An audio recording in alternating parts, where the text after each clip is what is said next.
குவா குவா வாத்துவா. வயிறு பெரியது மெல்ல மெல்ல நீரில் நீந்தும் வாத்துவா. குவா குவா வாத்துவா, குளத்தில் ஆடி குளிக்கலாம். குவா குவா வாத்துவா, தோழிகளோடு சேரலாம். குவா குவா வாத்துவா.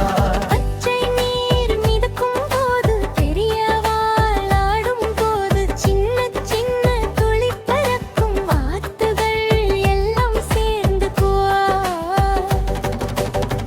குவா குவா வாத்துவா.